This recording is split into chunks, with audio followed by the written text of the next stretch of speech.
Esta rua, no bairro do Encantado, zona norte do Rio de Janeiro, homenageia um antigo e ilustre morador. Em 1893, ele lançou 2 livros, Missal e Broquéis, que marcam o desembarque do simbolismo em terras brasileiras. Se na França o simbolismo foi recebido com entusiasmo e furor até, no Brasil ninguém deu bola. Gente, ele foi um dos maiores poetas brasileiros de todos os tempos, morto prematuramente aos 36 anos de idade, devastado por uma tuberculose. Os 150 anos de Cruz e Souza é o tema de hoje do programa De Lá Pra Cá. João da Cruz e Souza, filho de negros alforreados, nasceu no dia 24 de novembro de 1861, em Nossa Senhora do Desterro, atual Florianópolis, em Santa Catarina. Ó minha alma, ó meu abrigo, meu sol e minha sombra peregrina, luz imortal que os mundos ilumina, do velho sonho, meu fiel amigo. Estrada ideal de São Tiago, antigo templo da minha fé casta e divina. De onde é que vem toda esta mágoa fina, que é, no entanto, consolo e que eu bendigo? De onde é que vem tanta esperança vaga? De onde vem tanto anseio que me alaga? Tanta diluída e sempre interna mágoa? Ah, de onde vem essa estranha essência de tanta misteriosa transcendência que estes olhos me deixaram rasos d'água? O simbolismo é um movimento artístico francês do final do século XIX.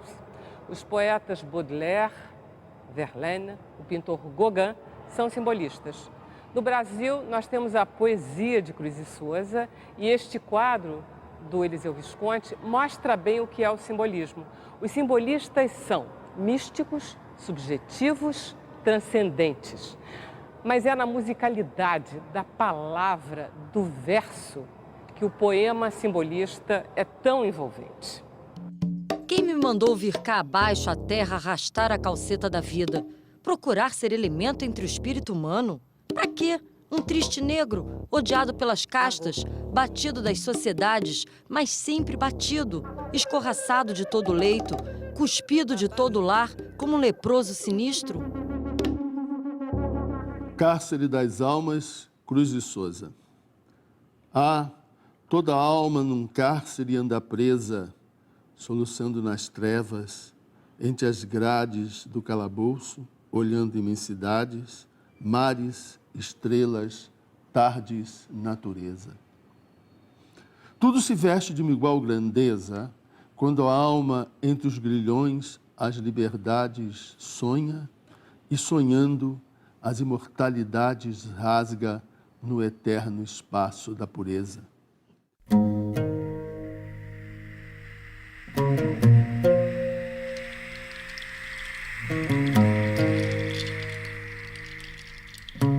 Falar um pouco sobre esse poeta enfim, que poeta foi esse, enfim, qual a importância dele no cenário da poesia brasileira? Olha, Cruz e Souza é o poeta negro, o único poeta negro de dimensão universal na literatura brasileira. Ele ombreia com Rimbaud, Verlaine, ele é considerado no mesmo padrão de poesia dos grandes simbolistas franceses. Foi um poeta que teve uma vida angustiadíssima, eu diria até que a obra dele, Anselmo, caracteriza esse conflito que o soneto acaba de mostrar. Esse soneto é extremamente significativo, né? É a angústia de viver. Cruz e Souza, desde pequeno, ficou sob a proteção do seu ex-senhor, Marechal Guilherme Xavier de Souza, que lhe deu o sobrenome e uma boa educação.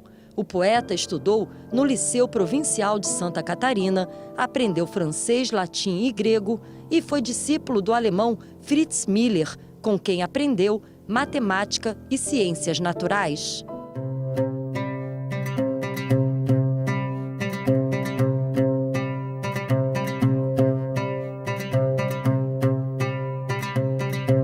Como é que o Cruz de Souza conheceu o simbolismo? Como é que era?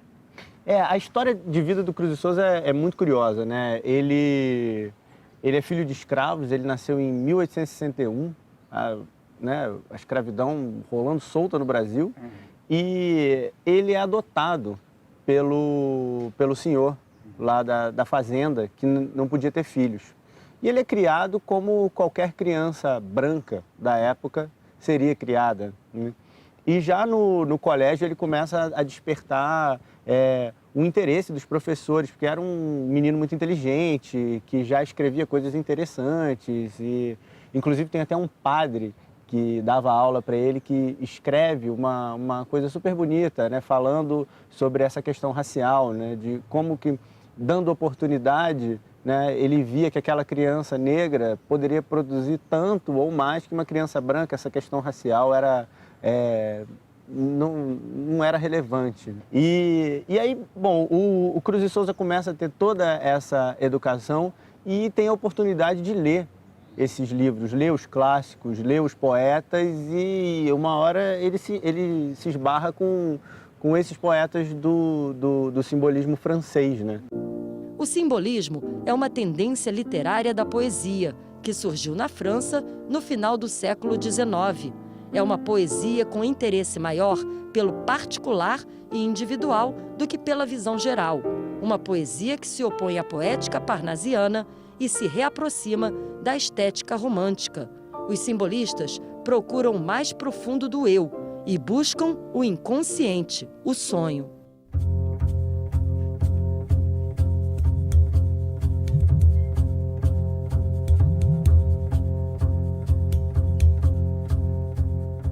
Alexei, toda criança conhece aqueles versos do Olavo Bilac, hora direis, ouvir estrelas. É um parnasiano. Agora, o que é um simbolista? Bom, são duas escolas completamente diferentes.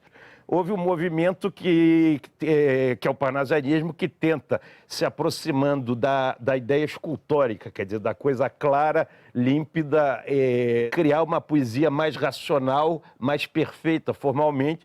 E isso chegou no Brasil e fez um sucesso enorme. Da mesma maneira, o simbolismo apareceu entre nós como uma reação a essa poesia fria, sem nenhum elemento do inconsciente, do irracional, das coisas mais profundas do ser, que era o parnasianismo. O simbolismo tem a sua matriz na França, né? Com poetas como o Baudelaire, o Rimbaud, o Mallarmé, né? Um movimento francês que, de repente, desemboca no Brasil, né? O Brasil sempre muito curioso, né? E diferente.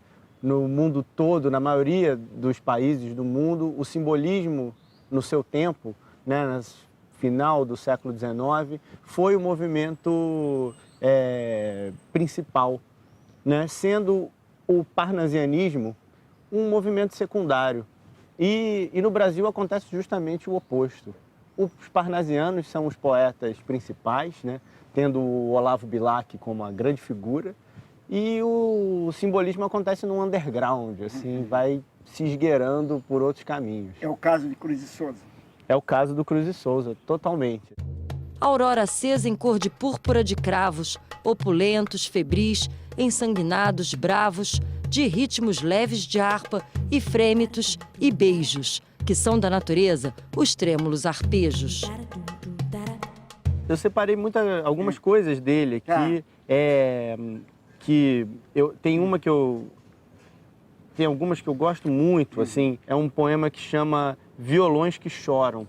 E ao falar dos violões, ele usa o verso e aliterações, né, repetições de sons para fazer os sons do violão com as palavras. E fica uma estrofe linda que é assim: vozes veladas, veludosas vozes volúpias dos violões, Vozes veladas vagam nos velhos vórtices velozes dos ventos, vivas, vãs, vulcanizadas. É lindo. Cruz e Souza é conhecido como o mais importante escritor do simbolismo. Foi diretor do jornal abolicionista Tribuna Popular em 1881, onde combateu a escravidão e o preconceito racial. 2 anos depois, foi nomeado promotor público de Laguna, em Santa Catarina, mas não foi aceito por ser negro. Ele foi discriminado pela cor da pele, não é isso? Foi discriminado por ser negro, né? Isso. Pela cor da pele. Quer dizer, a fenotipia, como dizem os teóricos, o traiu. Né? Ele foi nomeado pelo presidente da província de Santa Catarina, ele foi nomeado promotor de Laguna. E não pôde tomar posse porque era preto. Você vê que a dificuldade que ele teve, as dificuldades que ele teve até de arranjar emprego, foi tudo muito difícil. O Cruz e Souza era negro e era um abolicionista, como todos na época, ou ele foi muito acusado de fazer pouca campanha pelos negros? Isso é um absurdo completo. Ele era ferozmente abolicionista, só que em 1888 a abolição foi feita. Como poesia, eu sempre falo desse soneto Escravocratas, que é um soneto fortíssimo também. Escravocratas, ó trânsfugas do bem que sob o manto régio, manhosos, agachados, bem como um crocodilo, viveis sensualmente à luz de um privilégio, na pose bestial de um cágado tranquilo. Eu rio-me de vós e cravo-vos as setas, ardentes do olhar, formando uma vergasta dos raios mil do sol, das iras dos poetas, e vibro-vos a espinha, enquanto o grande basta, o basta gigantesco, imenso, extraordinário, da branca consciência, o rútilo sacrário, no tímpano do ouvido, audaz-me não soar, eu quero em rude verso altivo, adamastórico, vermelho, colossal, de estrépito gongórico, castrar-vos como um touro, ouvindo-vos urrar.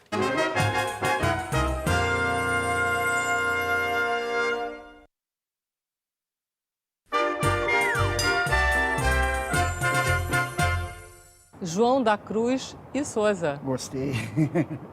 Você sabe que é impressionante essa coisa dele só ter conseguido um único emprego fixo na vida, que foi essa de ser arquivista da Estrada de Ferro Central do Brasil, ganhando uma ninharia, não dava nem para manter a família, Anselmo. Era maneira de sobreviver, né, numa vida, uma vida horrível, né? Filho de escravos, né?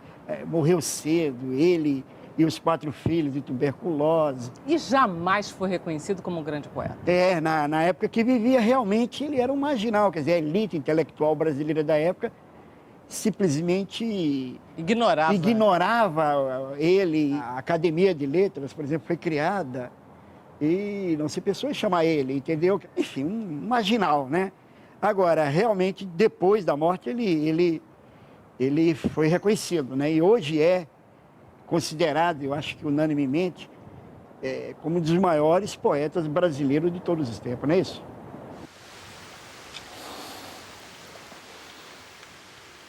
Tu és o louco da imortal loucura, louco da loucura mais suprema.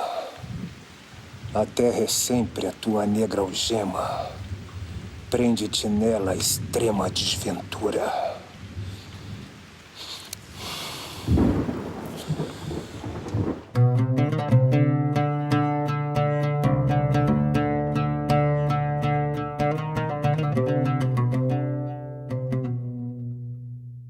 Silvio, o Cruz e Souza conseguiu viver de poesia, senão do que ele viveu?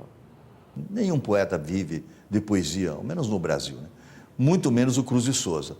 Quando o Cruz e Souza ainda estava em Nossa Senhora do Desterro, hoje Florianópolis, até 1892, mas quando ele veio para o Rio de Janeiro, ele era jornalista, ele sabia escrever, motivo óbvio, né?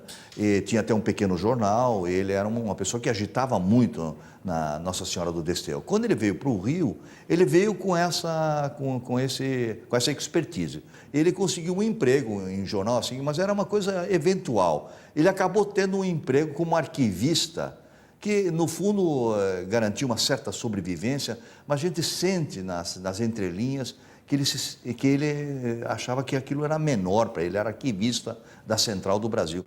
Alexei, como é que ele era visto pela intelectualidade da época aqui no Rio de Janeiro? ele era venerado por um pequeno grupo, que era quase uma seita, que eram os simbolistas, e venerado com toda razão, que era seguramente o maior poeta brasileiro vivo naquele momento, e era visto com um desprezo, que não era um desprezo só pelo fato dele ser pobre e dele ser negro, era um desprezo pela escola, de todos os parnasianos, que era a escola oficial, rigorosamente era uma escola oficial, pelos simbolistas todos. Quer dizer, não foi só uma questão de racismo, foi uma pinimba de grupelhos. Em 1885, Cruz e Souza lançou seu primeiro livro, Tropos e Fantasias, em parceria com o escritor Virgílio Várzea. 5 anos depois, foi morar no Rio de Janeiro. Um fato bem emblemático que mostra esse desprestígio total do Cruz e Souza é quando ele vem trabalhar de arquivista na Estrada de Ferro Central do Brasil. E encontram um poema dele e escrevem uma cartinha dizendo o seguinte: o setor de pessoal da Estrada de Ferro Central do Brasil vem, por meio desta, denunciar a diretoria desta empresa que foi encontrado em poder de João da Cruz e Souza, negro, natural de Santa Catarina, funcionário desta empresa, na função de arquivista, um poema de sua lavra com o seguinte teor: tu és o louco da imortal loucura, o louco da loucura mais suprema. A terra é sempre a tua negra algema, prende-te nela a extrema desventura. Mas essa mesma algema de amargura, mas essa mesma desventura extrema, faz que tua alma suplicando gema e rebente em estrelas de ternura. Tu és o poeta, o grande assinalado, que povoas o mundo despovoado de belezas eternas pouco a pouco. Na natureza prodigiosa e rica, toda a audácia dos nervos justifica os teus espasmos imortais de louco. Pede-se providências. Era subversivo aí, né? Era totalmente subversivo e não era compreendido. Tem críticos da época que fazem umas críticas terríveis ao Cruz e Souza, do tipo, o senhor João da Cruz e Souza parece que escreve seus poemas tirando do dicionário palavras ao acaso e colocando uma atrás da outra, né? Ele não era compreendido, o simbolismo não foi compreendido no Brasil, era considerado um movimento, como essa carta diz, subversivo, como você falou.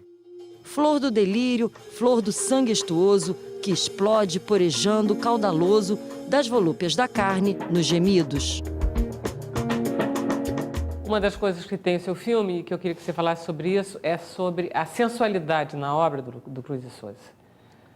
O Cruz e Souza, nem sei se inconscientemente ou não, mas o que me atraiu mesmo no Cruz e Souza foi esse erotismo. Naquela época, no final do século XIX, meados do século XIX, final do século XIX, quando o Cruz e Souza escrevia aqueles carnais, sejam carnais, os vossos desejos, enfim, quando ele escrevia esses versos, isso era absurdamente novo. Ninguém tinha a coragem, ainda partindo de um negro, ele era um negro ousado, abusado, galante, elegante, não é? Bom, tem, por exemplo, um soneto dos Broquéis, de todos os livros dele, onde essa coisa da sensualidade é mais marcante.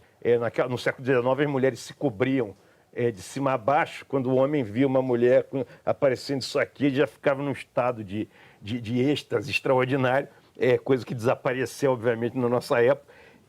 Então, braços nervosos, brancas opulências, brumais brancuras, fúlgidas brancuras, alvuras castas, virginais alvuras, lactescências das raras lactescências, as fascinantes, mórbidas dormências dos teus braços, diletas flexuras, produzem sensações de agres torturas dos desejos, as mornas florescências.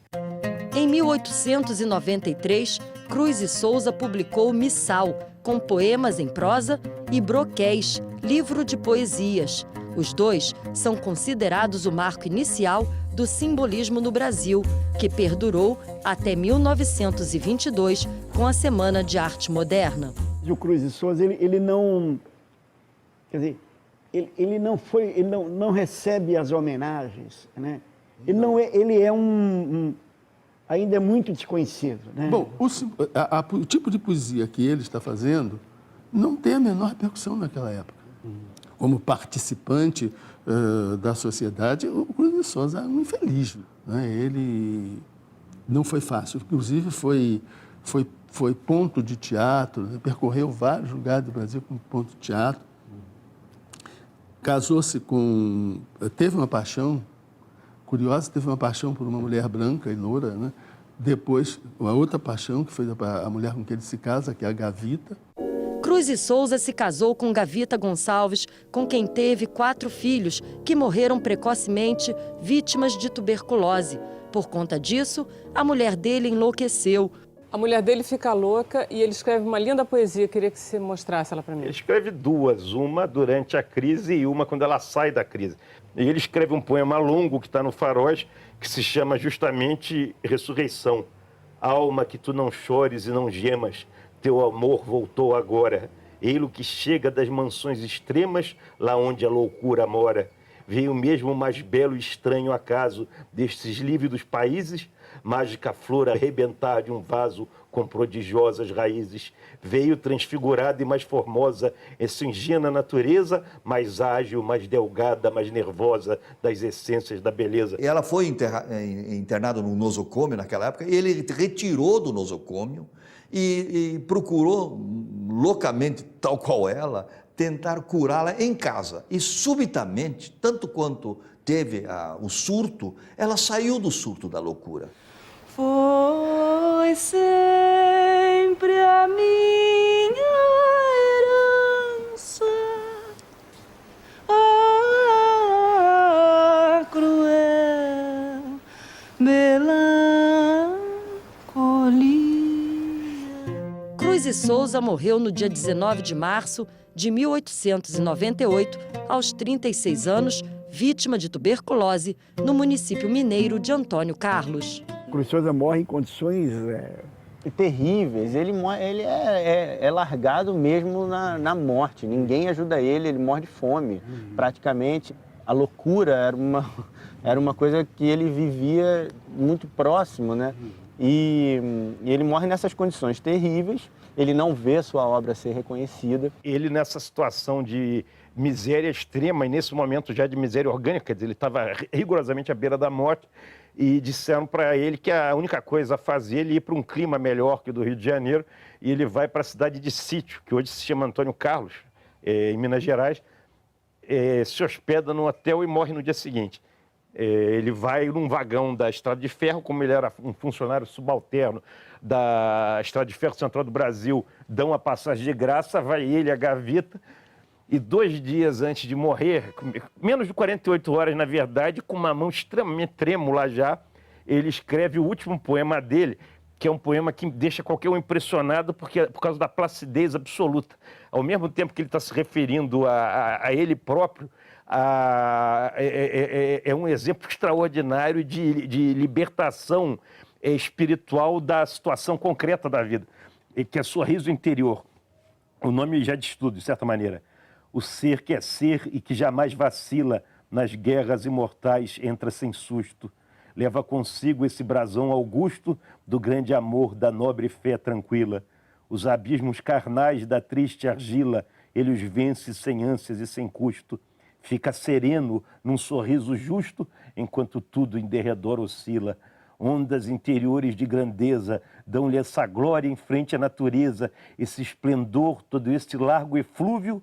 O ser que é ser transforma tudo em flores e, para ironizar as próprias dores, canta por entre as águas do dilúvio. Rio do esquecimento tenebroso, amargamente frio, amargamente sepulcral lutuoso, amargamente rio. Ó meu verso, ó meu orgulho, meu tormento e meu vinho, minha sagrada embriaguez e arrulho de aves formando ninho. Ó meu verso soluçante, meu segredo e meu guia, tem dó de mim lá no supremo instante da suprema agonia. Não te esqueças de mim, meu verso insano, meu verso solitário, minha terra, meu céu, meu vasto oceano, meu templo, meu sacrário. Rio do esquecimento tenebroso, amargamente frio, amargamente sepulcral lutuoso, amargamente rio.